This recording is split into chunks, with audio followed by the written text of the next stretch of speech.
আরে ভাই এত বড় ঘুড়ি, চলে আয় চলে আয় চলে আয় আমার কাছে। এই ঘুড়ি আমি পেয়েছি, তাহলে এই ঘুড়িটি আমার। চল এখান থেকে ফোট। মা আমি বাড়ি ছেড়ে চলে যাচ্ছি, কারণ তুমি খরচের কোনো টাকাই দাও না আজ পর্যন্ত। এই ঘরে থাকার আমার কোনো দরকারই নেই। এই কথা দাঁড়া, এই নে টাকা, তোর যা ইচ্ছে খরচ কর। মা আমাকেও 20 টাকা দাও, না হলে আমি ঘর ছেড়ে পালিয়ে যাব। তোর যেখানে ইচ্ছে তুই সেখানে যা, আমার কোনো মাথা ব্যথা নেই।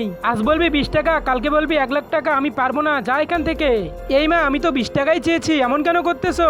আমি তোকে বললাম না তোকে টাকা দিতে পারবো না? আমি তো শুনেছি মাতার ছেলে সব ইচ্ছে পূরণ করে, কিন্তু তুমি তো একদমই ভিন্ন। ধুরু আমার ভালোই লাগে না। তাহলে এই ব্যাপার, ও তাহলে 20 টাকা ঘুরে নেওয়ার জন্য বলছে। ভাই তুই মাকে দেখেছিস? চল রে মাকে খুঁজবো। মা কোথায় তুমি? মা কোথায়?